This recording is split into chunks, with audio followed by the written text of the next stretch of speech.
मैंने आज आपको एक नया पीडीएफ शेयर किया है, आप चेक कर लो। और आज हम शुरू करेंगे विद जीएसटी। आज से समझ लो मेन क्लास शुरू हो। अब तक आपने टैली का बेसिक वर्जन सीखा।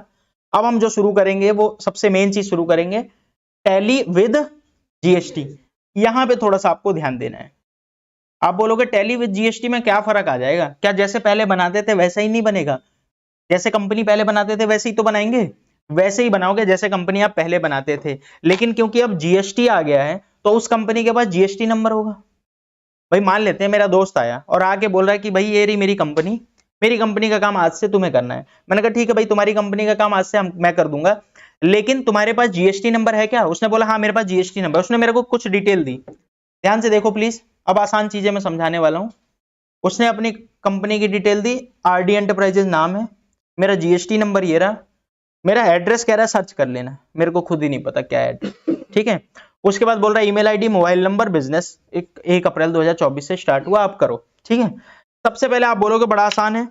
एक चीज और बता दूं, जब भी आपको जीएसटी नंबर कोई दे तो आपको भरोसा नहीं करना आंख बंद करके, आपको ये नहीं कहना सही ही होगा। ध्यान से सुन लो, जब भी कोई जीएसटी नंबर देगा तो हम सबसे पहला काम चेक करेंगे। तो अब मैं टैली विद जीएसटी बता रहा हूं, तो आंख बंद करके काम नहीं शुरू करना। सबसे पहले जब भी जीएसटी नंबर मुझे मिलते ही मैं सबसे पहले चेक करूंगा, ये मैंने लिख भी दिया इसीलिए कि भाई ये जीएसटी नंबर ठीक है या नहीं है। अच्छा, अब जीएसटी नंबर ठीक कहां से चेक करूं? मैं कहां से पता चले? मैं उससे बोल दूं मां कसम खा सही बोल रहा है तू जीएसटी, ऐसा बोल के पूछूं, या मैं कहीं जाके चेक करूंगा? कहीं जाके मैं चेक करूंगा। कहां जाके चेक करना है?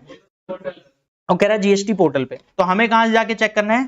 जीएसटी पोर्टल पे। अब आप बोलोगे जीएसटी पोर्टल क्या होता है? जीएसटी की वेबसाइट है जहां पे जाके आप किसी का भी जीएसटी नंबर चेक कर सकते हो। अच्छा, जीएसटी की वेबसाइट का नाम बता दो, gst.gov.in। ये रट लो एकदम, अगर ये भूल गए तो समझ लो कि सब भूल गए। तुम खुद याददाश्त हो जाए तब भी ये याद रखना, ध्यान रखना, gst.gov.in, क्योंकि आपको पैसा कमा के यही देने वाला है। करेंटली अकाउंटेंट को जो सबसे ज्यादा पैसा मिलता है वो जीएसटी की वजह से मिलता है। तो मैं भी जीएसटी की वजह से ही पैसा कमा रहा हूं और होपफुली आगे आप भी जीएसटी की वजह से ही पैसा कमाओगे। तो gst.gov.in आओ चेक करते हैं कहां खोलें। गूगल पे आप आ जाओ। आप गूगल पे चाहे आप सीधा क्रोम पे www.gst.gov.in सीधा सर्च कर सकते हो। सीधा सर्च करोगे तो वेबसाइट ही ओपन हो जाएगी, gst.gov.in। आप यहां चेक कर लो, gst.gov.in वेबसाइट ओपन है। ये रही वेबसाइट, ये वेबसाइट आते हैं, इसके पैर वैर छू लो बढ़िया से, ठीक है। पैसा कमा के देगी तो भाई तुम, ठीक है। अब आगे बढ़ते हैं। अब आगे बढ़ने के लिए मुझे यहाँ पे कई सारी चीजें दिख रही हैं जीएसटी में, और मुझे पता नहीं है, लॉगिन वगैरह भी बोल रहा है मुझे, अभी मैंने आपको कुछ सिखाया ही नहीं है। तो मुझे कहाँ जाना है? सीधा सर्च टैक्स पेयर। ये दिख रहा है सर्च टैक्स पेयर। मैंने बोला ना कि किसी का भी जीएसटी नंबर आए तो पहले चेक कर लो सही है गलत है। कहाँ जाएंगे? Search tax payer. और सर्च बाई कैसे सर्च करना है? सर्च बाई जीएसटी, ये दिख रहा है, इसका मतलब सर्च बाई जीएसटी नंबर। अगर आपके पास जीएसटी नंबर है यहाँ से सर्च करो। मेरे पास जीएसटी नंबर नहीं है तो पैन कार्ड से भी सर्च कर सकते हो, लेकिन अभी मेरे पास तो जीएसटी नंबर है तो मैं जा रहा हूं सर्च बाई जीएसटी नंबर। इस पे क्लिक करता हूं। इस पे क्लिक करने के बाद मेरे को यहाँ पे जीएसटी नंबर दिखेगा डालने का, मैं डाल देता हूं फटाफट 06HLCPD। वैसे तो मैं कॉपी कर सकता था बट जस्ट मैं आपको डाल के दिखा रहा हूं HLCPD। उसके अलावा है, ठीक है, उसके अलावा और क्या है? बीप बीप बीप बीप, ठीक है, ठीक है। उसके बाद मेरे को क्या डालना है? कैप्चा। कैप्चा डालने के बाद मैं यहाँ पे सर्च करूंगा। जैसे मैं यहाँ सर्च करूंगा, search result based on GST number, इस जीएसटी नंबर के हिसाब से सर्च रिजल्ट आ गया। आपका नाम आ जाएगा, बिजनेस का नाम क्या है। इसके अलावा आपका बिजनेस अभी एक्टिव है कि बंद है वो आ जाएगा, जीएसटी नंबर आपका एक्टिव है या बंद है। इसके अलावा प्रिंसिपल प्लेस ऑफ बिजनेस, जो आपका जीएसटी नंबर जिस जगह पे काम कर रहा है वो आ जाएगा। इसके अलावा और भी बहुत सारी चीजें देख सकते हो आप, लेकिन अभी मैं आपको नहीं सिखा रहा हूँ। अभी आप ये समझो कि जीएसटी नंबर चेक करते ही आपको पता चल जाएगा कि इसका जीएसटी नंबर है। क्लियर है? अब मुझे क्या करना है? यहाँ पे मैंने चेक कर लिया, ये जीएसटी नंबर ठीक है, करेक्ट है। अब टैली पे आ जाते हैं क्योंकि हम तो टैली सीख रहे हैं। और टैली पे इस बार क्या करना है? नई कंपनी बनानी है, F3। और कहां पे जाते हैं हम? Create company. कंपनी का नाम क्या रखना है? RD enterprises. चाहो तो आप कॉपी पेस्ट भी कर सकते थे। और मैं आगे बैच 16 लिख दूं जिससे मुझे पता रहे बैच 16 का है, ठीक है। इसके अलावा देखो एड्रेस कहां से डालोगे? तो भाई एड्रेस चाहो तो यहां से डाल दो, चाहो तो जो आपने सर्च किया वहां से कॉपी पेस्ट कर दो। तो मैंने कॉपी किया। अच्छा, ये सारा कॉपी करके अगर एक लाइन में डालता हूं, ध्यान से देखना ये छोटी छोटी गलतियां, अगर ये सारा कॉपी करके एक लाइन में डालता हूं तो ये दिख रहा है, कुछ दिख रहा है आपको? तो ऐसे मत करना कि सारा कॉपी करके एक लाइन में डाल दिया। आपको क्या करना है, लाइन वाइज कॉपी करना है, लाइन वाइज पेस्ट करना है। जैसे ये रहा, मैंने किया कॉपी,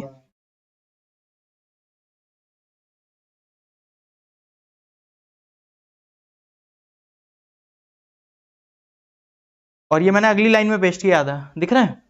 तो इस तरीके से करना ताकि सारी चीजें एकदम क्लियर दिखे। अच्छा, अब इधर आ जाओ। अब मैंने यहाँ पे देख रहे हो फरीदाबाद भी लिख दिया, हरियाणा भी लिख दिया, पिन कोड भी डाल दिया। तो इसका मतलब आगे डालने की जरूरत नहीं पड़ेगी क्या? डालने की जरूरत पड़ेगी भाई। जैसे स्टेट है यहाँ हरियाणा डालना, ध्यान रखना। इसके अलावा पिन कोड यहाँ अलग से डालना। तो आपने पीछे डाल दिया तो ये मत सोचना कि छोड़ दो, अब आगे का डालने की जरूरत नहीं है। यहाँ से कोई मतलब नहीं है। मेनली मतलब कहाँ से? यहाँ नीचे। इसके अलावा टेलीफोन नंबर डाल देना, मोबाइल नंबर डाल देना, ईमेल आईडी, फैक्स, वेबसाइट, और आपका बुक्स कब से शुरू हो रही है। तो होपफुली ये सारी चीजें आपको आती हैं पहले से। कंपनी बना लोगे आप, बोलोगे कंपनी बन गई। कंपनी बनाते ही क्या पूछता है मेरे से? Feature, enable feature. इसमें क्या क्या सिखा रखा है आपको बताओ जरा। इसमें मैंने बोला ये पहला वाला यस, बाकी तीनों नो, यही बता रखा है। अच्छा, ये दोनों यस, बाकी सारे नो, यही बता रखा है। इसके अलावा इधर आ जाओ, इनेबल जीएसटी, क्या इसे यस करना है? अभी तक तो हम नो कर रहे थे क्योंकि बिना जीएसटी काम कर रहे थे, लेकिन अब तो विद जीएसटी काम करना है, तो ये क्या होगा? यस। अब यस करने के बाद कुछ चीजें मेरे से पूछेगा वो, देखो ध्यान से सुनना। यस करते ही वो मेरे से कुछ चीजें पूछेगा। जैसे यस पे एंटर करूंगा, कुछ चीजें पूछेगा। क्या क्या पूछ रहा है एक बार देख लो। सबसे पहले वो आपसे पूछ रहा है स्टेट, और आप ध्यान से देखना क्योंकि इसमें बहुत सारी चीजें हैं। आपसे पूछ रहा है स्टेट, कौन से स्टेट का आपका है जीएसटी नंबर, तो आप क्या डाल दो? हरियाणा। हरियाणा का ही है, हरियाणा। अब पूछ रहा है रजिस्ट्रेशन कैसा है आपका। अब देखो, जब भी आप जीएसटी में रजिस्ट्रेशन लेते हो, आपके पास तीन ऑप्शन होते हैं। या तो आप रेगुलर जीएसटी नंबर ले लो, या तो आप कंपोजिशन ले लो, या तो आप एसईजेड ले लो। अब आप बोलोगे ये क्या होता है, कंपोजिशन क्या होता है, एसईजेड क्या होता है, रेगुलर हमें तो नहीं पता। तो अभी आप मान के चलो, आपको जो भी दिखे आप बोलो सब रेगुलर है, क्योंकि अभी तक बाकी दोनों चीजें नहीं समझाया। जब हम जीएसटी पढ़ेंगे, टैली में तो ये भी बताऊंगा भी नहीं, जब हम जीएसटी पढ़ेंगे तो जीएसटी में आपको समझाऊंगा रेगुलर क्या होता है, कंपोजिशन क्या होता है, एसईजेड क्या होता है। तो उस हिसाब से वहां पे अगर कुछ चेंज करना होगा तो समझेंगे, ठीक है। अभी आपके मन में सब कुछ यही होना चाहिए, सारे बंदे क्या हैं? रेगुलर। तो मैं भी कौन हूं? रेगुलर। तो कहां पे सिलेक्ट करना है? रेगुलर सिलेक्ट करके आगे बढ़ो। समझ आ रहा है अभी तक? अच्छा, अब ये पूछ रहा है असेसी ऑफ अदर टेरिटरी। अब ये बताओ पहले तो, असेसी ऑफ अदर टेरिटरी, अब ये क्या क्वेश्चन है? अब ध्यान से सुनो, ये बहुत इंपॉर्टेंट चीज है जो मैं आपसे बोलने वाला हूं अभी। भाई आपने सुना है इंडिया में स्टेट है और इंडिया में यूनियन टेरिटरी। अच्छा, एक नई चीज बताने वाला हूं तो थोड़ा सा ध्यान से सुनना, कई लोगों को नहीं पता होगा, कई लोगों को आप में से पता भी होगा। आपको पता है ना, कुछ स्टेट होते हैं, कुछ यूनियन टेरिटरी होती हैं। जैसे स्टेट कौन कौन से होते हैं? आप बोलोगे जैसे हम हरियाणा में रहते हैं, हरियाणा स्टेट है, ठीक है। अगर हम मान लेते हैं पंजाब में रहते हैं तो पंजाब क्या है? स्टेट है। अगर हम मध्य प्रदेश में रहते हैं, स्टेट है। अगर हम राजस्थान में रहते हैं, स्टेट है। बोलोगे अच्छी बात है। लेकिन अगर आप पुडुचेरी में रहते हो, सुना है कभी पुडुचेरी का नाम? तो वो यूनियन टेरिटरी है, पुडुचेरी, ठीक है। इसके अलावा दिल्ली, दिल्ली यूनियन टेरिटरी है, पता है आपको? इसके अलावा चंडीगढ़ यूनियन टेरिटरी है। आप सर्च कर सकते हो यूनियन टेरिटरी और स्टेट में फर्क क्या है। पहले तो ये समझो यूनियन टेरिटरी और स्टेट में फर्क क्या है। तो देखो, जनरली स्टेट बोला जाता है कि बड़ा है, जनरली स्टेट को बड़ा, और यूनियन टेरिटरी होते हैं छोटे। जनरली ध्यान रखना, ऐसा नहीं है, क्योंकि दिल्ली भी कोई छोटा नहीं है, दिल्ली अच्छा खासा बड़ा है। पहली चीज। दूसरी चीज क्या होता है, स्टेट में अपना एक सीएम होता है, पता है ना सबको? स्टेट में अपना एक सीएम होता है, चीफ मिनिस्टर। जैसे हरियाणा का अपना होगा, पंजाब का अपना होगा।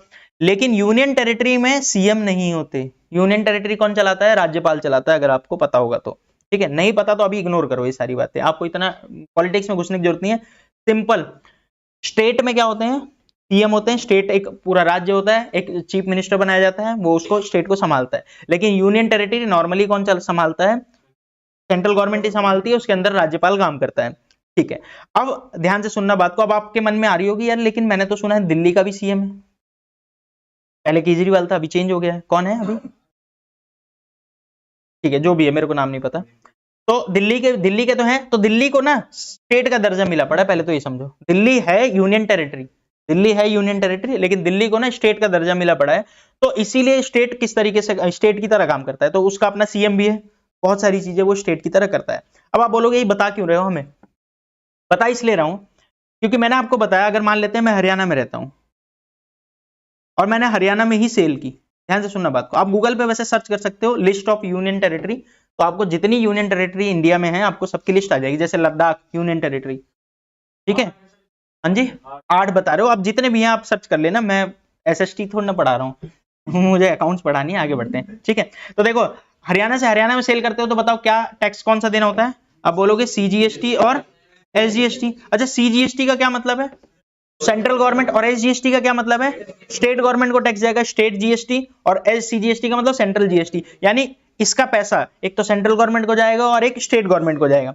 अच्छा लेकिन अगर मान लेते हैं मैं चंडीगढ़ में रहता, ठीक है, और चंडीगढ़ क्या है, चंडीगढ़ तो यूनियन टेरिटरी है।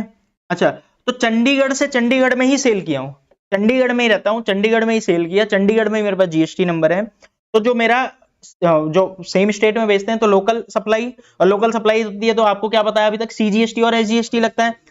सीजीएसटी का मतलब सेंट्रल जीएसटी, और एसजीएसटी कैसे लगा है, क्योंकि ये तो स्टेट है ही नहीं, तो यहां पे यूटीजीएसटी लग जाता है। एसजीएसटी का ही दूसरा नाम है, एसजीएसटी मतलब स्टेट जीएसटी, अभी स्टेट में नहीं हो आप, कहां पे हो, यूनियन टेरिटरी में, तो क्या बोल देते हैं यूटीजीएसटी यानी यूनियन टेरिटरी जीएसटी। तो मैं फिर से एक बार बात बोल रहा हूं, एक इंपॉर्टेंट बात बोल रहा हूं, अगर आप दिल्ली में सॉरी आप अगर स्टेट में रहते हो तो आपको जब सेम स्टेट में बेचते हो तो सीजीएसटी और एसजीएसटी लगाना होता है, सेंट्रल जीएसटी और स्टेट जीएसटी। लेकिन जब आप यूनियन टेरिटरी में रहते हो तो सीजीएसटी के साथ क्या लगाना होता है, यूटीजीएसटी। लेकिन ध्यान रखना सेम स्टेट में बेचोगे तो, किसी और स्टेट में बेचोगे तो हमेशा क्या लगेगा, आईजीएसटी। अब आप मान लेते हैं मैं रहता हूं चंडीगढ़ में, ध्यान से सुनना, मैं रहता हूं चंडीगढ़ में, चंडीगढ़ में मैंने स्पेलिंग गलत लिख दी, ठीक है, और मैंने लद्दाख में बेचा। ध्यान से सुनना, मैं रहता हूं चंडीगढ़ में, चंडीगढ़ यूनियन टेरिटरी है और लद्दाख भी क्या है, यूनियन टेरिटरी। मैंने चंडीगढ़ से लद्दाख में बेचा, बताओ क्या लगेगा,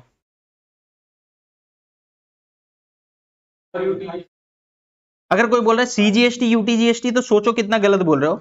आपने अपने स्टेट से बाहर बेचा है, दूसरे चाहे अपने स्टेट या अपने यूनियन टेरिटरी से बाहर दूसरे स्टेट या यूनियन टेरिटरी में बेचा है तो आईजीएसटी लगेगा ना भाई, सीजीएसटी एसजीएसटी की बात तो नहीं आएगी ना। तो ये मैं जस्ट कंफ्यूज करने के लिए पूछा, अभी कुछ दिन पहले एक स्टूडेंट ने मेरे से पूछा था कि सर यूनियन टेरिटरी से यूनियन टेरिटरी में बेच रहे हैं तो यूटीजीएसटी क्यों नहीं लग रहा। भाई कहां से लगेगा एक बात बताओ, यूनियन टेरिटरी को भी आप अलग थोड़ा ना समझो, यूनियन टेरिटरी या स्टेट एक ही है ना भाई, स्टेट की तरह ही तो है, बस उसका नाम यूनियन टेरिटरी है। अच्छा एक स्टेट से दूसरे स्टेट में बेच रहे हो आईजीएसटी, एक स्टेट से दूसरे यूटी में बेचोगे तो भी आईजीएसटी, मतलब स्टेट ही बदल गया या फिर यूनियन टेरिटरी बदल गई तो हमेशा क्या लगता था, आईजीएसटी।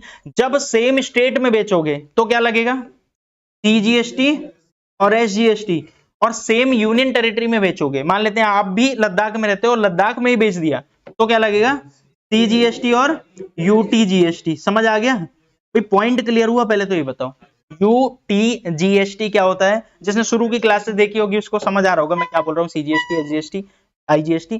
किसी ने अगर ऐसा है कि शुरू की क्लासेस बेसिक वाली मिस की है तो प्लीज जाके देख लो, आपको ये क्लियर हो जाएगा पॉइंट। अभी यहाँ पे मैं आ रहा हूँ, टैली भी पूछता है आपसे, असेसी ऑफ अदर टेरिटरी बोलता है क्या आप यूनियन टेरिटरी में रहते हो, तो अगर आप यूनियन टेरिटरी में रहते हो तो यहाँ पे क्या करना पड़ेगा, यस, और जैसे आप यस करोगे तो टैली जब भी आगे टैक्स लगाएगा तो सीजीएसटी और यूटीजीएसटी लगाएगा, अगर सेम स्टेट में बेचोगे तो, दूसरे स्टेट में बेचोगे तो क्या लगाएगा, आईजीएसटी, वो तो पता ही है आपको। लेकिन आप यहाँ कहते हो assessee of other territory, no मैं तो नहीं रहता अदर टेरिटरी में, यानी मैं तो स्टेट में रहता हूं तो इसे नो रहने देना है आपको, यूनियन टेरिटरी में रहते हो तो इसे यस करना है, अदरवाइज इसे क्या रखना है, नो। लेकिन एक बात ध्यान से सुनना, अगर आप दिल्ली में रहते हो, दिल्ली तो यूनियन टेरिटरी है, लेकिन क्योंकि दिल्ली को स्टेट का दर्जा मिला पड़ा है तो यहाँ पे अगर दिल्ली में भी रहते हो तो इसे क्या रखना पड़ेगा, नो, क्योंकि आप स्टेट की तरह काम करोगे। क्लियर है। इसके बाद पूछ रहा है आपको जीएसटी नंबर। अब आप कहोगे यार इतनी सारी चीजें हो गई, एक बार बैक करके फिर से बताओ। ये लो मैं बैक कर रहा हूँ, मैं बैक कर रहा हूँ। अब तक मैंने आपको क्या क्या बताया, मैंने आपको सिंपल एक चीज बताई, अब हम सीख रहे हैं टैली विद जीएसटी। जब टैली विद जीएसटी कर रहे हैं तो क्या कुछ डिफरेंस आएगा, हाँ, जैसे पहले कंपनी बनाते थे, कंपनी अभी भी वैसे ही बनानी है, लेकिन पहले उसका जीएसटी नंबर चेक कर लेना है सही है या नहीं। चेक करने के लिए कहां गए थे, प्लीज बता दो, चेक करने के लिए कहां गए थे, gst.gov.in, gst.gov.in पे सर्च टैक्स पेयर पे गए, जीएसटी नंबर डाला, कैप्चा डाला, सर्च किया और जीएसटी नंबर की सारी डिटेल आ गई। उस डिटेल के हिसाब से आपने कंपनी बनाई। कंपनी बनाने के बाद जब आप एंटर करोगे तो फीचर पूछता है कौन सा यस रखना है, कौन सा नो रखना है। अब तक मैंने आपको बताया था ये पहला यस, बाकी तीनों नो। ये दोनों यस, बाकी सारे नो, यही बताया था। इसके आगे जब जाओगे तो पूछेगा इनेबल जीएसटी, क्या जीएसटी रखना है? तो आप बोलोगे यहाँ पे यस, क्योंकि अब तो जीएसटी ही सिखाने वाला हूं आपको। जैसे आप इसे यस करोगे कुछ चीजें आपसे पूछेगा। क्या क्या चीजें पूछ रहा है? सबसे पहले आपसे पूछ रहा है स्टेट कौन सा है आपका, मैं कह रहा हूं मेरा तो हरियाणा स्टेट है, हरियाणा। उसके बाद पूछ रहा है रजिस्ट्रेशन कैसा है आपका, यानी मैंने बोला अभी आप भूल जाओ कुछ और होता है, आपके लिए सब कुछ क्या है? रेगुलर। इसके बाद पूछेगा क्या आप अदर टेरिटरी में रहते हो, यानी क्या आप यूनियन टेरिटरी में रहते हो। अगर आप यूनियन टेरिटरी में रहते हो तो इसे क्या करोगे? यस, अदरवाइज इसे क्या करोगे? नो। तो मैं अभी क्या कह रहा हूं इसे? नो। उसके बाद आगे पूछ रहा है जीएसटी नंबर, आपका जो जीएसटी नंबर है वो डाल दो। तो भाई मेरा जो जीएसटी नंबर है ये रहा, इसे मैं यहाँ पे पेस्ट कर दूं, ठीक है। उसके बाद फिर पूछ रहा है मेरे से पीरियडिसिटी ऑफ जीएसटीआर 1, आपका जीएसटीआर 1 आप कैसे फाइल करते हो? हर महीने फाइल करते हो या हर क्वार्टरली फाइल करते हो? अब आप बोलोगे ये जीएसटीआर 1 क्या होता है? भाई मैंने आपको बहुत सारी चीजें नहीं बताई, वो सब जीएसटी में समझेंगे, पर जीएसटी की रिटर्न फाइल करनी होती है। याद है मैंने आपको बताया था, एक में आप आउटपुट बताओगे, आउटपुट इनपुट बताओगे गवर्नमेंट को, तभी तो टैक्स पे करोगे। वो बताते कैसे हैं? एक रिटर्न होती है, उसका नाम है जीएसटीआर 1। अभी आप वो छोड़ो, उन गवर्नमेंट उसको आपको ऑप्शन देती है, हर महीने भरना है हर महीने भरो, 3-3 महीने में भरना है तो 3-3 महीने में भरो। तो मंथली वो सिलेक्ट करता है जो हर महीने भरता है, क्वार्टरली वो सिलेक्ट करता है जो 3 महीने में भरता है। अभी आप भूल जाओ कि कोई 3 महीने में भरता है, अभी शुरू शुरू में आप मंथली सब कुछ सीखो, तो आप क्या सिलेक्ट करोगे? इसे मंथली। क्या यहां तक बात समझ आ रही है मैं क्या कह रहा हूं? अच्छा, अब इसके बाद कुछ चीजें और पूछ रहा है, ध्यान रखना। जीएसटी यूजर नेम, अब आप बोलोगे ये यूजर नेम क्या है? जब आपके पास जीएसटी नंबर आता है, जब आपके पास जीएसटी नंबर आता है तो एक यूजर नेम बनाना होता है जिससे आप जीएसटी में लॉगिन कर सको। मतलब आप अपने जीएसटी नंबर से लॉगिन नहीं करोगे, एक यूजर नेम बनाना पड़ेगा, उस यूजर नेम से लॉगिन करोगे। तो यहाँ पे यूजर नेम कैसे डालना है, क्या डालना है, मैं नहीं बता रहा हूँ, अभी बाद में सीखेंगे, अभी आप खाली छोड़ दो यूजर नेम, ठीक है। तो सबका एक यूजर नेम होता है, मैं आगे समझा दूंगा आपको। जब यूजर नेम आ जाएगा तो यहाँ पे डाल देना। उसके बाद ये कुछ चीजें पूछेगा, मोड ऑफ फाइलिंग, बीएससी और ईबीसी, ये भी अभी मैं आपको खाली छोड़वा रहा हूं, आगे जब हम जीएसटी सीखेंगे ना तब मैं आपको समझाऊंगा यहाँ पे, ठीक है। तो अभी इसे इग्नोर कर दो आप पूरी तरह से कि भाई यूजर नेम में कुछ नहीं करना, मोड ऑफ फाइलिंग में कुछ नहीं करना। उसके बाद ई इनवॉइसिंग भी जीएसटी में सीखेंगे, अभी इसे क्या रखो? नो। हालांकि जीएसटी जब सिखाऊंगा तो उसमें टैली के साथ बता दूंगा ये सारी चीजें, ठीक है। इसके अलावा ई वे बिल भी क्या रखो? नो। अब आप बोलोगे आपने बहुत सारी चीजें छुड़वा दी, एक बार फिर से देखो। स्टेट बताना है, रजिस्ट्रेशन बताना है regular, assessee of other territory, अगर यूटी में रहते हो तो यस, अदरवाइज नो। आपका जीएसटी नंबर और जीएसटीआर 1 कैसे फाइल करते हो आप? मंथली। इसके अलावा बाकी सारी चीजें आप अभी के लिए नो कर दो। ई वे बिल क्या होता है, ई इनवॉइस क्या होता है, आगे चल के सिखाऊंगा, अभी आप इसको इग्नोर करो और एंटर करते हैं। जैसे ही एंटर किया मेरी कंपनी मैंने जीएसटी वाली सारी चीजें यस करके बता दी है, ठीक है। इसके अलावा बाकी मैंने दोबारा यस कर दिया था, बाकी सारी चीजें क्या रहेंगी? नो। अभी बाकी सारी चीजें नो कर दो, एक हमने ऐड किया है नया, जीएसटी सीखेंगे, ठीक है। एंटर करते हैं, एंटर करते हैं, हमारी ये बन गई है कंपनी, जैसे हम पहले बनाते थे वैसे ही अब बनाया, बस इसमें फर्क क्या आया है बताओ? जो भी फर्क आया मैं ग्रीन कलर से लिखूंगा। दो चीजों का फर्क आया है। सबसे पहला फर्क आया है जीएसटी नंबर डालना है, और दूसरा फर्क आया है जीएसटी वाले को यस भी करना है। फीचर में जीएसटी वाले को क्या करना है? यस, और कुछ डिटेल फिल करनी है। कर लोगे? क्या यहां तक बात समझ आ रही है? आप बोलो बहुत आसान है, क्या घटिया घटिया चीजें बता रहे हो। फीचर हमें आ गया है, अब आगे बताओ। उसके बाद आप क्या करते थे? कंपनी बना लिया, फीचर बना लिया, उसके बाद आप क्या करते थे? यूनिट। क्या अभी भी यूनिट बनानी है? बिल्कुल भाई, यूनिट तो बनानी ही पड़ेगी। अच्छा, क्या अभी जो यूनिट बनाते हैं वो पहले वाले से अलग होगी या कुछ चेंज होगा? नॉर्मली सेम होगी, बस एक नया आ जाएगा, यूक्यूसी। अभी यूक्यूसी क्या होता है? Unit quantity code. अब ये होता क्या है, ये क्यों डालना है, ध्यान से सुनो। यानी जैसे पहले यूनिट बनाते थे, पहले तो मैं आपको दिखाता हूं, वैसे ही बनाने जाएंगे। कहां जाते थे बताओ जरा? क्रिएट के बाद कहां जाते थे? यूनिट। क्रिएट के बाद यूनिट, और यूनिट के अंदर में सबसे पहले सिंबल डालते थे, याद है? आप बोलोगे वो सेम ही तो आ रहा है, केजी। उसके बाद फॉर्मल नेम लिखते थे, किलोग्राम। पर इसके बाद एक नया आ गया, यूक्यूसी। पहले नहीं आता था, ध्यान से देखो, यूक्यूसी नया आ गया, यूनिट क्वांटिटी कोड। अब ये इसका क्या मतलब होता है? इसका कहता है कि देखो ऊपर, अच्छा कोई लोग किलोग्राम में गलत स्पेलिंग लिखते हैं, कोई कुछ लिखता है, टैली को नहीं समझ आता। अब लेकिन ध्यान से सुनना, अब आप इससे जीएसटी की रिटर्न फाइल करोगे, टैली को इस तरीके से तैयार करोगे, जीएसटी की रिटर्न फाइल करोगे, और वहां पे गवर्नमेंट पूछती है आपने किस में बेचा है, जैसे ये आइटम बेचा है केजी में बेचा है कि किस में बेचा है, तो आपने ऊपर स्पेलिंग गलत डाल दी, कोई केजी लिखता है, कोई केजीएस लिखता है, कोई केजीएफ लिख देता है सीधा, ठीक है। तो अब एक बार बताओ, आपने कुछ भी लिख दिया, टैली को कैसे पता चल रहा है? तो टैली कह रही है कि भाई मैं यहाँ पे एक कोड दे रही हूँ और इनमें से सिलेक्ट करो कि आपने ऊपर क्या लिखा है। मुझे नहीं समझ आ रहा। अब ये जितने कोड दिख रहे हैं इन्हीं में से सिलेक्ट करना है, ध्यान रखना गलत नहीं करना, नॉट अप्लीकेबल करके आगे नहीं बढ़ना है, गलती हो जाएगी। किलोग्राम को आपको इसमें ढूंढना है, कहाँ है? आप चाहो तो के से सर्च कर सकते हो, बाकी मैं यहाँ ढूंढ रहा हूँ कहाँ है के। मैं थोड़ा नीचे आ गया, ये आ गया किलो, अरे यार मेरे को नहीं, ये रहा, ठीक है, किलोग्राम। किलोग्राम के आगे इसको सिलेक्ट करना है, ये वाला यूनिट क्वांटिटी कोड डालना है। समझ आ रहा है? आप बोलोगे बहुत सिंपल है ये तो, जैसे पहले यूनिट बनाते थे वैसे ही बना रहे हैं, बस एक नया आ गया UQC। और नंबर ऑफ डेसिमल प्लेसेस कितने हैं? 1 2। तो भाई केजी में अगर 3 है तो 3 ही डालोगे, जैसा पहले सिखाया है वैसा ही है। समझ आ गया? तो 1 केजी बना लिया। इसके अलावा अगर मुझे पीसेज बनाना है तो मैं डाल सकता हूं PCS, पीसेज और UQC। अब इसमें ढूंढो पीसेज कहाँ है। अब आप बोलोगे मैं पी से सर्च कर सकता हूँ डायरेक्ट, हाँ भाई पी से सर्च कर सकते हो, पी से दिख के कौन कौन से पीसेज, पीसेज कितने डेसिमल प्लेसेज अगर 0 है तो 0 रह के आगे बढ़ जाओ। समझ आ रहा है? अच्छा, क्या मुझे और जितने यूनिट बना सकता हूँ? बिल्कुल आप बना सकते हो। मान लेते हैं कि मेरी कंपनी बॉक्स में बेचती है, तो क्या बनाऊंगा? BX box. उसके अलावा यहाँ पे UQC बॉक्स ढूंढ सकता हूँ, बॉक्स ढूंढ रहा हूँ। आप बोलोगे क्या सारी यूनिट मिल जाएगी यहाँ पे, डोजन मिल जाएगा? हाँ, ऑलमोस्ट सब कुछ मिल जाएगा, लेकिन मान लेते हैं फिर भी कुछ ऐसा है, देखो नॉर्मली सब कुछ यहाँ मिल जाता है, बट मान लेते हैं फिर भी ऐसा कुछ है जो मेरे को नहीं मिल रहा। हमारी कंपनी अलग तरीके से रस्सी में बांध के बेच रही है और उसको लिखती है कि मान लेते हैं पैकेट, तो पैकेट लिख रही है तो पैकेट ढूंढ लोगे, ये रहा पैक्स। ठीक है, आप कह रहे हो कि यार सब कुछ है लेकिन फिर भी हमारी कंपनी ऐसे यूनिट में बेच रही है जो यहाँ नहीं है। वो कह रहा है बंडल, बंडल भी है भाई, ठीक है, बंडल भी है, बंचेस भी हैं, कैन तक हैं, ये आप देखोगे तो कैन भी है, cubic centimetre, cubic metre, carton भी है, ये कार्टून में बेचते हो। नॉर्मली सब कुछ मिल जाएगा, ध्यान से सुन लो प्लीज, क्योंकि इंपॉर्टेंट बात बताने वाला हूं। नॉर्मली सब कुछ मिल जाएगा, बट फिर भी ऐसा हो सकता है, क्योंकि इंडिया में तो कितने सारे काम है ना, हो सकता है किसी ऐसी यूनिट में बेच रही हो जो यूनिट यहाँ नहीं दिख रहा, तो क्या करें हम? क्या हम न्यू UQC बना लें? न्यू UQC बना लें? ध्यान से सुनना, सबसे इंपॉर्टेंट बात, नहीं बनानी, क्योंकि टैली GST की रिटर्न फाइल करेगी और GST को इतना ही पता है, इतने जितने यूनिट यहाँ पे दिख रहे हैं ना नीचे, यही बने हैं। अगर कोई नया आ गया तो आप अपनी मर्जी से मत बनाना, क्योंकि एरर आएंगे आगे चल के, ध्यान रखना। इंपॉर्टेंट बात बता रहा हूँ, न्यू UQC नहीं बनाना।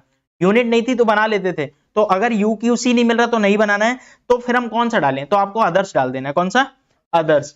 अदर्स, ये दिख रहा है आपको अदर्स? तो अगर कोई सा नहीं मिल रहा तो क्या डालना है? अदर्स। लेकिन ध्यान रखना न्यू नहीं बनाना, तो जो है जैसा है वैसा कर लोगे। होपफुली आपको UQC वाला पार्ट समझ आ गया होगा। ठीक है, तो कंपनी बना लोगे विद GST, फीचर इनेबल कर लोगे विद GST, यूनिट बना लोगे। यूनिट जब GST के साथ रहेगी तो क्या फर्क नया आएगा बताओ जरा? एक नया चीज आ जाएगा UQC यूनिट क्वांटिटी कोड डाल दोगे। अब आप बोलोगे ठीक है, इतनी चीजें तो हमें समझ आ रही हैं, अब ये बताओ स्टॉक आइटम बनाएंगे। स्टॉक आइटम कैसे बनाएंगे? ये भी तो पहले बनाते थे स्टॉक आइटम, स्टॉक आइटम भी बनाना है क्या? स्टॉक आइटम में भी कुछ नया आ जाएगा? हाँ, जैसे अभी मैंने बताया ना, यूनिट में क्या नया है? UQC। वैसे स्टॉक आइटम में नया क्या आएगा? स्टॉक आइटम में दो चीज नहीं आ जाएगी, एक आ जाएगा HSN कोड और दूसरा आ जाएगा, एक आ जाएगा HSN कोड और दूसरा आ जाएगा GST रेट। अब आप बोलोगे ये क्या है यार, ये क्या नया पंगा है? पहले तो HSN कोड बताओ, ये तो नाम सुन के डर लग रहा है, HSN कोड ये क्या है? ध्यान से सुनो बात को, बहुत अच्छे से समझना। पहले तो HSN कोड लाया गया टैक्स चोरी से बचाने के लिए, जो टैक्स की चोरी होती है उसके लिए। दूसरी चीज, गवर्नमेंट चाहती है कि कौन सा आइटम कितना बिका है हमें पता होना चाहिए, पूरे साल में कौन सा आइटम, इंडिया में कौन सा आइटम कितना बिक रहा है हमें पता होना चाहिए, इसीलिए हर आइटम का एक कोड बनाया गया, हर आइटम का एक कोड बनाया गया। अब मैं थोड़ा सा दूसरे वे में एक्सप्लेन करता हूं कैसे है, ध्यान से सुनना। आपको पता है इंपोर्ट क्या होता है?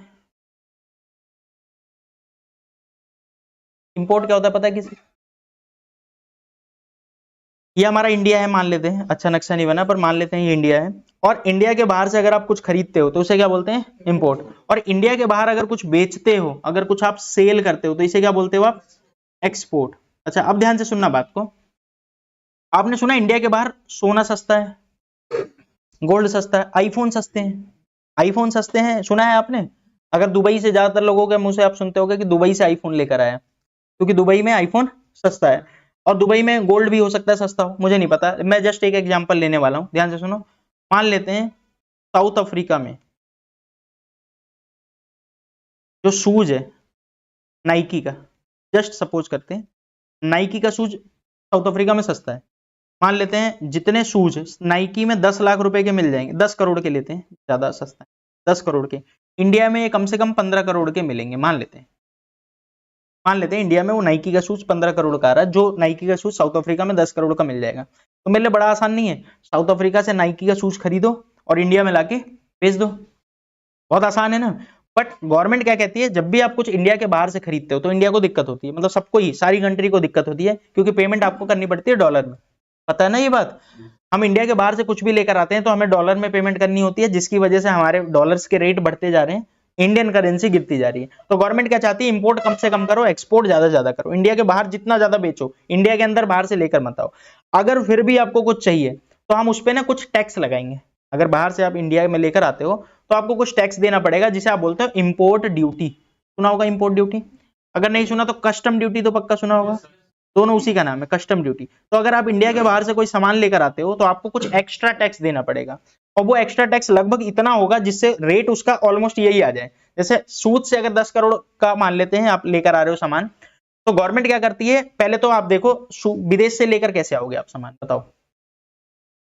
आपके पास दो ही ऑप्शन है, या तो बाई शिप आएगा, बाइक पे तो अपनी फटफटिया पे तो लेकर आ नहीं जाओगे कि स्कूटी पे चलो लोड कर लेते हैं निकलते हैं। तो आपके पास विदेश से सामान लाने के सिर्फ दो ऑप्शन होते हैं, एक होता है शिप, शिप तो समझते हो ना भाई, पानी वाला जहाज, पानी वाले जहाज से इंडिया में सामान आएगा, या फिर आपको फ्लाइट के थ्रू आएगा इंडिया में सामान, यही है। अच्छा, दोनों केसेस में आपको गवर्नमेंट को सारी डिटेल देनी होती है कि भाई मैं क्या क्या लेकर आया हूं।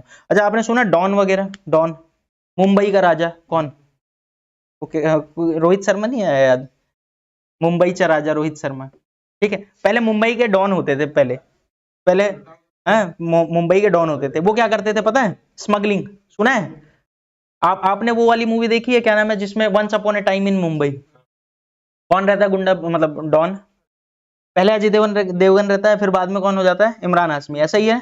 तो अजय देवगन कोई गलत काम नहीं करता, वो बोलता है ना मैं गलत काम नहीं करता कोई भी, ऐसा सुना है कि नहीं, तुमने मूवी देखी है कि नहीं। एक बात बताओ, एक डॉन है, यानी कि डॉन है, वो गलत काम भी नहीं कर रहा है, ऐसा कैसे, वो क्या करता था, मतलब एक्चुअल में डॉन क्या करते थे वो मैं आपको समझाता हूं। विदेश से सामान लेकर आते थे और इंडिया में बेच देते थे, विदेश से सामान लाके इंडिया में बेच देते थे।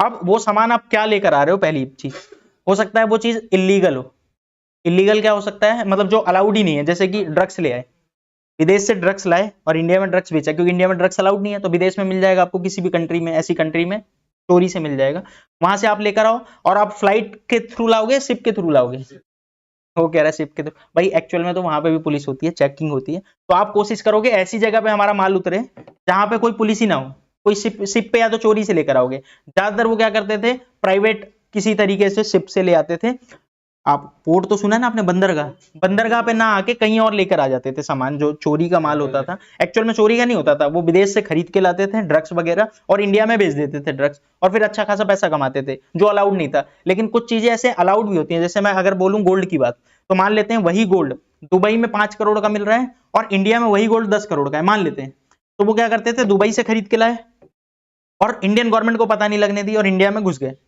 गोल्ड लेके। अब इंडिया में वो गोल्ड कितने का बिक जाएगा, 10 करोड़ का, तो आपने अच्छा खासा पैसा कमा लिया।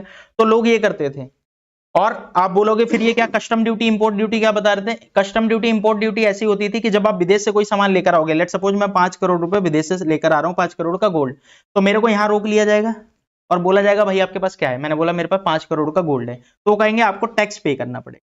कितना पे करना पड़ेगा, मान लेते हैं 100% टैक्स पे करना पड़ेगा, यानी 5 करोड़ और इंडिया में पे करना पड़ेगा। कौन सा टैक्स की बात कर रहा हूं मैं, कस्टम ड्यूटी बोल सकते हो या फिर इंपोर्ट ड्यूटी। तो विदेश से जब आप कोई सामान लेकर आते हो, जैसे 5 करोड़ का गोल्ड लेकर आए, तो मान लेते हैं अभी यहाँ पे टैक्स कितना है 100%, तो आपको क्लियर करवाने के लिए, यानी इंडिया में सामान लाने के लिए 5 करोड़ का ही टैक्स भी देना पड़ेगा। मतलब जरूरी नहीं है हर आइटम पे 100% हो, किसी पे 50 है, किसी पे 20 है, किसी पे 200, 100, 300 भी है। तो आप विदेश से सामान लाए, उस पर टैक्स दिए, तो इंडिया में भी आके वो गोल्ड कितने का हो गया, 10 करोड़ का। अब तो इंडिया में बेचोगे भी तो फायदा होना नहीं है, 10 करोड़ का ही तो विदेश से ले आए। तो ये जो डॉन वगैरह जो सबसे ज्यादा पैसा कमाते थे, वो इसी वजह से कमाते थे, विदेश से गोल्ड लेकर आए। मैं भी जब छोटा था मुझे पता नहीं था, मैंने मूवी देखी और मैंने कहा अजय देवगन कहता है कि मैं गलत काम नहीं करता और डॉन बना पड़ा है, तो कैसे गलत काम नहीं करता, या तो किसी को किडनैप करता होगा, डॉन तो यही करते हैं ना, या तो किसी को किडनैप करता होगा या तो ड्रग्स बेचता होगा। ड्रग्स बेच रहा तो भी तो गलत काम है, लेकिन वो कहता था मैं कुछ गलत काम नहीं करता, मैं अच्छा काम करता हूं। अच्छा काम क्या? गोल्ड लेकर आया, गवर्नमेंट को टैक्स नहीं दिया ना, इंडिया में लाके बेच दिया, पैसा कमा लिया अच्छा खासा। तो ये सारे काम वो सब करते थे, इसी तरह से डॉन बने हुए थे। अब डॉन वन की बात छोड़ो, तुम्हें तो हमें क्या समझना है, कोड वगैरह, उसके लिए मैं आपको ये बता रहा हूं। ध्यान से सुनो, मैं क्या कह रहा था, मैं नाइकी का शूज विदेश से लेकर आऊं 10 करोड़ का, और इंडिया में बेचना है कितने का? 15 करोड़ का। लेकिन गवर्नमेंट क्या मेरे को रास्ते में कस्टम ड्यूटी लगा देगी। अच्छा कहां पे? या तो पोर्ट से आएगा माल, पोर्ट पे आएगा माल, शिप पे। अच्छा कितने कितने दिन लग जाते हैं आपको पता है? थोड़ा सा भी आइडिया है? 10-10 दिन तक वेटिंग टाइम होता है। इतनी भीड़ होती है ना पोर्ट पे, पोर्ट पे इतनी भीड़ होती है, 10-10 दिन आपको टाइम लग जाए। आपकी शिप आई है, 10 दिन खड़ी रहेगी, 10 दिन बाद आपका क्लियरेंस का टाइम आएगा। आप नहीं उतार सकते, आपका कौन उतारेगा सामान? वो जो कस्टम वाले होते हैं, कस्टम वाले उतारेंगे, आपका सामान चेक किया जाएगा, आप क्या लेकर आए हो। आपसे एक पर्ची भरवाई जाएगी, आपसे बोला जाएगा आप क्या लेकर आए हो, आप लिखोगे बिल पे कि मैं क्या लेकर आया हूं, मैं शूज लेकर आया हूं, ठीक है, कितने रुपए का लेकर आया हूं?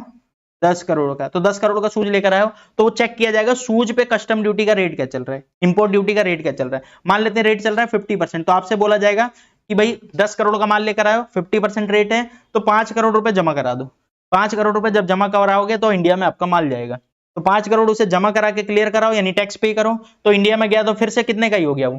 15 करोड़ का। तो इस वजह से दिक्कत आती है लोगों को। अब लोग टैक्स की चोरी करना चाहते हैं। लोग क्या करना चाहते हैं? टैक्स की चोरी। अब टैक्स की चोरी कैसे होती है, ध्यान से सुनो, मतलब कर नहीं पाओगे आप, मैं बता रहा हूं जस्ट आपको। जैसे आपने सुना है गोल्ड लोग ले आते हैं, ऑपरेशन करवा के, मैंने देखा एक बंदे को ऑपरेशन करवाया, और मतलब मैंने देखा नहीं है, न्यूज सुनी है, ऑपरेशन करवाया और गोल्ड अंदर डाल दिया पेट के अंदर। 3 किलो का गोल्ड था अप्रोक्सीमेट, तो जो 3 किलो का गोल्ड पेट के अंदर डाल दिया, फिर ऑपरेशन करवा लिया, और उसके बाद वो कपड़े वपड़े पहन के विदेश से इंडिया आ रहा था। वो 3 किलो का गोल्ड लगभग मान लेते हैं 3 करोड़ के आसपास का होगा, मैं मुझे नहीं पता कितने का, अभी गोल्ड का रेट बताएगा कोई मेरे को? 71,000 70,000 रुपए का 10 ग्राम, तो 70 लाख रुपए का 1 किलो अप्रोक्सीमेट, नहीं, हाँ कितना बताया आपने? 70,000 रुपए का 10 ग्राम है ना, 10 ग्राम है, तो फिर उसके बाद 1000 ग्राम, यानी लगभग 2 जीरो और बढ़ेंगे ना, तो 2 जीरो और बढ़ेंगे तो 70 लाख रुपए का आपका गोल्ड हुआ किलो का। तो 3 किलो का कितना हो गया? 2 करोड़ 10 लाख। और वो विदेश में खरीदा होगा, हो सकता है 1 करोड़ का, 1.5 करोड़ का, हो सकता है मान लेते हैं 1 करोड़ 40 लाख का भी खरीदा हो मान लेते हैं, तो भाई 70 लाख रुपए बचा लेगा ना इंडिया में आते ही, अगर टैक्स ना पे करना पड़ा तो। अगर उसको कस्टम वालों ने पकड़ लिया तो उस पर टैक्स पे करना पड़ जाएगा। अब टैक्स का रेट जो भी होगा गोल्ड का आप चेक करोगे, और जैसे ही आपने पे किया फिर इंडिया के अंदर आओगे तो फिर से वही 2 करोड़ 10 लाख का, तो ऑपरेशन कराने का भी नुकसान हो गया, उसका भी पैसा नहीं निकलेगा। और वो बंदा पकड़ा गया, तब आप सोचो उसको कितना उसका दिल दुख रहा होगा कि वो बंदा एयरपोर्ट पे पकड़ा गया चेकिंग के दौरान, और पता चला कि 3 किलो का गोल्ड उसके पेट में है, टैक्स फिर भी पे करना पड़ा। उसके अलावा जेल और गया क्योंकि टैक्स की चोरी कर रहा था। उसके अलावा ऑपरेशन जो हुआ वो ठीक भी नहीं हो रहा, टाका पक गया है, ठीक है, तो ये भी दिक्कत है। तो चलो, तो ये होता है टैक्स की चोरी करने की लोग कोशिश करते हैं। अब ध्यान से सुनो बात को, अब मैं थोड़ा सा जेन्युइन तरीका तुम्हें बताता हूँ, टैक्स की चोरी करने का जेन्युइन तरीका क्या है। ओके okay, हाँ आप एक छोटा सा ऑपरेशन करवाना पड़ेगा बस, 3 किलो की नहीं 5 किलो का लो भाई, रिस्क लो तो बड़ा लो, हमें कुछ, सॉरी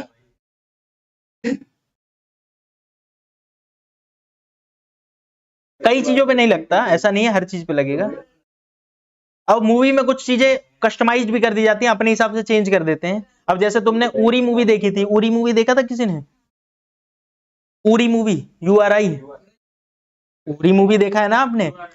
पूरी मूवी में आपने एक सीन देखा है जहां पे एक बच्चा ड्रोन बनाता है, याद है? अगर आपने मूवी देखी हो, मैं भी मूवी देखने गया था, तो मैंने देखा वो शायद उसी मूवी से हीरो पॉपुलर हुआ था। क्या नाम है उस हीरो का जिसने कैटरीना कैफ से शादी कर ली भाई? विक्की कौशल। तो विक्की कौशल उसी मूवी से जाके पॉपुलर हुआ था ना। तो विक्की कौशल ने वहां पे, याद है आपको, एक बच्चा वो बनाता है, ड्रोन बनाता है, और ड्रोन को भेजा जाता है पाकिस्तान के अंदर, वो भी सोचो पाकिस्तान के अंदर, और इंडिया वाले उसके पीछे पीछे जाते रहते हैं, और ड्रोन में वो बताता रहता है मुड़ो मुड़ो मुड़ो इधर करो। सोच के देखना है, 16-17 साल का बच्चा दिखाया था मूवी में। सच में क्या इंडियन जो आर्मी है इतना रिस्क ले सकती है कि 16-17 साल के बच्चे को पकड़ा दिया जाए कि भाई ड्रोन से आप आगे पीछे कर लो, और आप बता देना कोई है कि नहीं। अगर सच में ऐसा कुछ है कि 16-17 साल के बच्चे ने ड्रोन बना भी दिया, तो उससे थोड़ा ना चलवाएंगे भाई, अगर बना भी दिया तो वो प्रोफेशनल रखेंगे ना, ट्रेनिंग देंगे उनको कि भाई आप ट्रेनिंग लो, बढ़िया ड्रोन चलाओ, उसके बाद भेजा जाएगा ना, एक मिलिट्री वाले को दिया जाएगा ना कि एक बच्चे को दिया जाएगा। बट मूवी में दिखा दिया, मूवी में तो ये भी दिखाता है कि अक्षय कुमार ऊपर से कूद गया, कुछ नहीं होता ना। तो मूवी वगैरह की बात छोड़ दो, आपने जो भी मूवी देखी थी। हाँ वैसे इसके ऊपर एक मूवी है, अगर आप देखना चाहो तो, बदमाश कंपनी करके एक मूवी है, बदमाश कंपनी, शाहिद कपूर की है, वो कस्टम ड्यूटी के ऊपर ही, आप देखोगे तो आपको समझ आएगा, वो बढ़िया मूवी है। हाँ आपने देखी है, ठीक है। चलो अब इधर आ जाते हैं, मैं आपको एक टैक्स की चोरी करने का बताता हूँ, सिंपल चीज।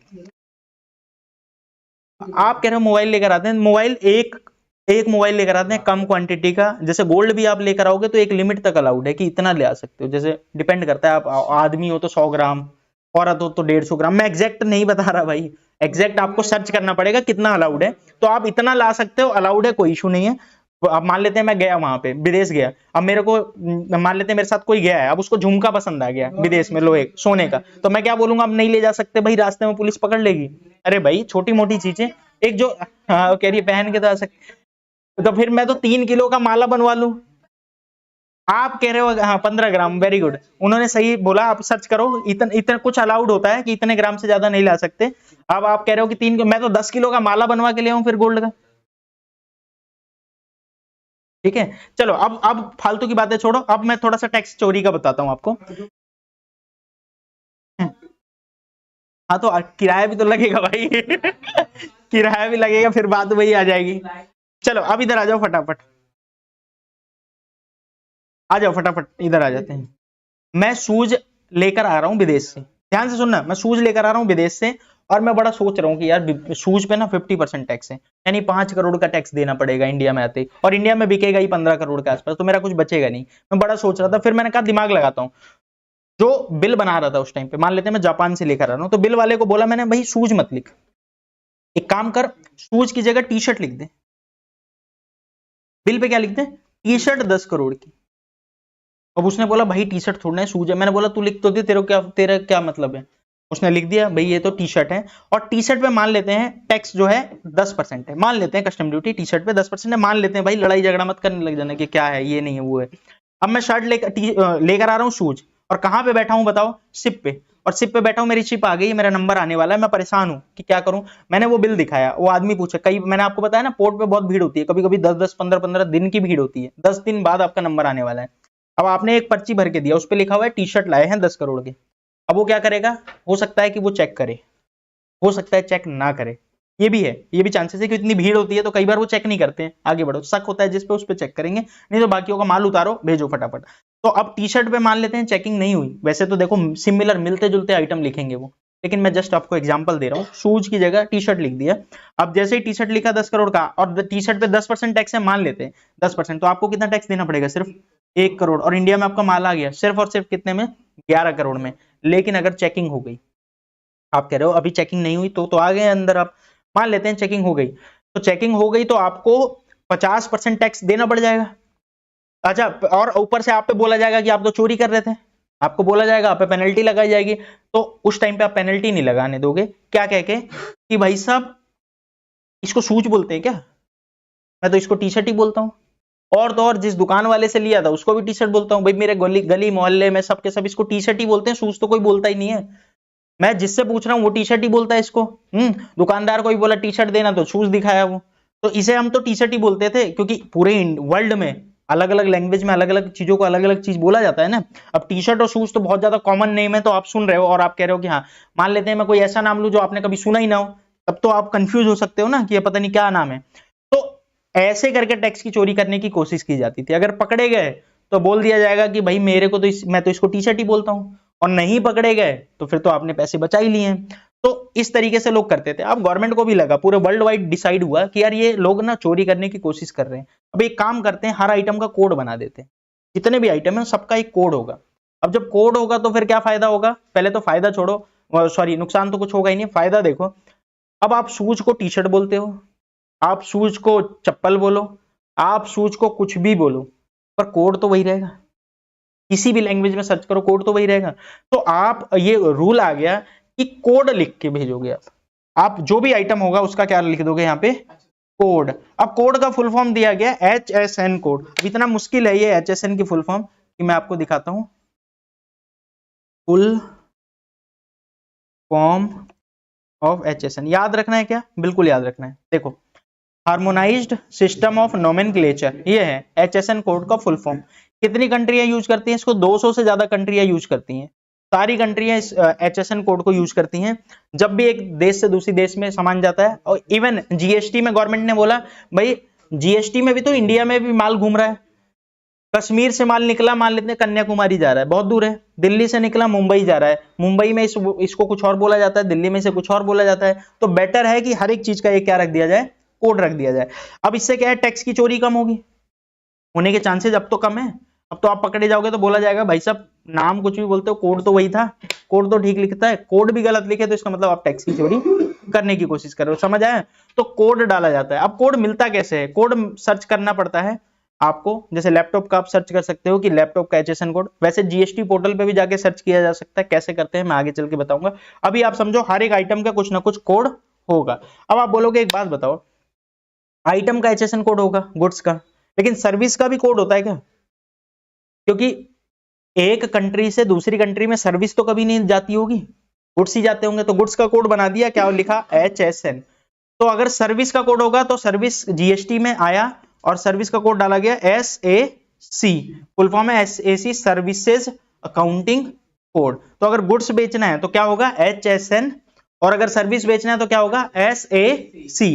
फुल फॉर्म याद रखना, harmonise system of nomenclature, spelling के साथ याद रखना। मुझे याद नहीं है, तुम्हें कोई फर्क नहीं पड़ता कि मुझे थोड़ा इंटरव्यू देने जाना है। इंटरव्यू कैसे देने जाना है आपको? तो आपसे पूछा जाएगा, मेरे से कोई पूछेगा तो मैं कहूंगा कि मैं नहीं बताऊंगा, ईगो है, बात खत्म। ठीक है, तुम अब इंटरव्यू में जाके ये थोड़ा ना बोल सकते हो कि मेरे अंदर ईगो है, मैं नहीं बता रहा, तो फिर तुम्हें भगा दिया जाएगा। ठीक है, अब आगे बढ़ते हैं। और SAC को क्या बोलोगे? Services accounting code. क्लियर है यहां तक? अच्छा, अब आप वो सब छोड़ो, अब हम टैली पे आ रहे थे, और टैली पे हमने क्या किया था? एंट्री करने, हम वो लेजर बना रहे थे, जैसे हमने यूनिट बना लिया था। अब हमें क्या बनाना है? Stock item. जैसे स्टॉक आइटम पहले बनाते थे वैसे ही बनाना है, ऑलमोस्ट वैसे ही बनाना है, बस दो नई चीज बढ़ जाएगी, एक HSN कोड और एक GST रेट। एक HSN कोड और एक GST रेट। जैसे लैपटॉप का HSN कोड क्या है, मैंने लिख दिया है आपको समझाने के लिए, 8471, और GST रेट क्या है? 18%। इसका क्या मतलब है? लैपटॉप कहीं पे भी बेचो इंडिया में तो कितना GST देना पड़ेगा आपको? 18%। लिखें कैसे? लिखें कैसे बताओ? क्रिएट में जाएं और स्टॉक आइटम पे जाएं और यहां लिख दें लैपटॉप। ठीक है, लैपटॉप अंडर किसके आएगा? अभी तक आपको सिखाया था प्राइमरी। यूनिट किसके अंदर आएगा? पीसेज। अभी तक यही सिखाया है, लेकिन अब देखोगे कुछ नई चीजें आई हैं। पहले नहीं होता था ये सब, पहले इधर की चीजें नहीं होती थी, अब कुछ नई चीजें आई हैं। क्या क्या नई चीजें आई हैं देख लेते हैं एक बार। GST अप्लीकेबिलिटी, पहले पूछ रहा है क्या GST इस पे लगेगा, तो आपके पास ऑप्शन है अप्लीकेबल या फिर नॉट अप्लीकेबल। यानी जब लैपटॉप में बेचूंगा क्या इस पे GST लगेगा या नहीं? अगर लगेगा तो अप्लीकेबल, और नहीं लगेगा तो नॉट अप्लीकेबल। लेकिन मैं कह रहा हूं GST तो लगेगा इस पे, वो भी 18%, तो क्या सिलेक्ट करोगे? अप्लीकेबल। फिर वो आपसे पूछ रहा है HSN या फिर SAC की डिटेल, HSN या SAC की डिटेल। तो हम यहाँ पे करेंगे स्पेसिफाई डिटेल्स हेयर, यानी मैं यहाँ डालने वाला हूँ स्पेसिफाई डिटेल्स हेयर, और यहाँ पे आपको HSN डालना है कि ये जो लैपटॉप है इसका HSN क्या है। तो अगर लैपटॉप का HSN है 8471, तो आपको यहाँ डालना है 8471। क्लियर है मैं क्या कहना चाह रहा हूँ? उसके बाद पूछ रहा है डिस्क्रिप्शन, अभी मैं कह रहा हूँ आपको खाली छोड़ना है, आगे चल के समझेंगे इसे। इसके अलावा GST रेट डिटेल, तो GST रिटेल में रेट में भी क्या डालना है? स्पेसिफाई डिटेल्स हेयर, यानी यहीं पे हम बताएंगे डिटेल। और पूछ रहा है टैक्स लगेगा, टैक्सेबिलिटी टाइप, तो 4 ऑप्शन पूछ रहा है, टैक्सेबल, नॉन GST, एग्जेम्प्ट या नील रेट। याद है मैंने आपको बताया था कुछ चीजों पे गवर्नमेंट मना कर देती है कि टैक्स मत दो, एग्जेम्प्ट। कुछ चीजों को गवर्नमेंट बोलती है कि 0 टैक्स दे दो, तो नील रेटेड। कुछ चीजों को बोलती है टैक्स ही नहीं लगेगा, जैसे पेट्रोल, तो वो क्या होता है? Non GST। और जिस पे टैक्स लगेगा उसे क्या बोलते हो? टैक्सेबल। तो यहाँ क्या सिलेक्ट करना है? टैक्सेबल। और GST का रेट कितना है? 18% है, तो 18%। अच्छा, गुड्स है या सर्विस है? अगर ये गुड्स है, या कैपिटल गुड्स क्या होता है आगे चल के समझेंगे। गुड्स है तो गुड्स, सर्विस है तो सर्विस। तो ये तो लैपटॉप तो मेरा गुड्स है, तो गुड्स। रेट ऑफ ड्यूटी नहीं डालना, ओपनिंग बैलेंस नहीं डालना, जैसे कि पहले बताया था। एंटर करो, आपका लैपटॉप बन गया है। अब आप बोलोगे यार ये तो बड़ा झंझट आ गया। अच्छा, वो आपने पहले ये नहीं बताया था, पहले बड़ा आसान बताया था स्टॉक आइटम बनाना। पहले एक बार आपको आसान वाला आ गया, फिर मैं टफ वाला बता रहा हूं। क्या आप लैपटॉप बना लोगे? एक बार मैं मोबाइल भी बना के दिखाता हूं जस्ट। आज का लास्ट, इसके बाद फिर आज छुट्टी हो जाएगी, फिर हम कल आगे करेंगे, ठीक है। तो लैपटॉप भी एक बार बना के दिखाता हूँ। क्या बनाना है मुझे? Stock item. कहां पे जाता हूं मैं? क्रिएट, और क्रिएट के बाद स्टॉक आइटम। क्या नाम लिखना है? लैपटॉप बन गया तो अब क्या बनाऊंगा? मोबाइल। मोबाइल अंडर प्राइमरी, और यूनिट क्या है? पीसेस। यहां तक तो ठीक है।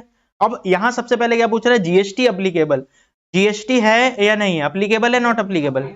अप्लीकेबल। उसके अलावा पूछ रहा है एचएसएन डिटेल। क्या करोगे? Specify details here. एचएसएन क्या डालोगे बताओ जरा? 8517। इसके अलावा जीएसटी रेट डालोगे? कौन सा GST rate? Specify details here. Taxable कौन सा सिलेक्ट करूं इन चारों में? टैक्सेबल। और रेट बताओ?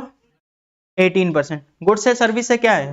मोबाइल तो गुड्स है, तो गुड्स एंटर करो, एंटर करो, और एक बार और एंटर करो, यूनिट स्टॉक आइटम बन गया। कुछ समझ आया? थोड़ा बहुत तो मैंने आपको समझा दिया है। मैं एक बार फिर से यहाँ पे आपको एक्सप्लेन कर दे रहा हूँ एक बार। आज मैंने कुछ नई चीजें बताई हैं, बल्कि एक काम करते हैं, ये वाली क्लास तो यहीं खत्म करते हैं, ऑलरेडी बहुत ज्यादा डिले हो गया। अगली क्लास में हम सबसे पहले पिछली आज की जो जो बताया मैंने उसका रिवीजन करा दूंगा एक बार 5 मिनट में, ताकि आपको याद आ जाए आपको क्या क्या बताया गया है। फिर उसके बाद मैं आपको आगे भी बताऊंगा, ठीक है। कुछ चीजें आपसे भी करवा के देखेंगे कि आप कर पा रहे हो कि नहीं, क्या आप विद जीएसटी यूनिट बना पा रहे हो, कंपनी बना पा रहे हो, और स्टॉक आइटम वगैरह बना पा रहे हो कि नहीं। अभी आज की क्लास यहीं मैं खत्म करता हूँ, कल की क्लास में मिलेंगे, ठीक है।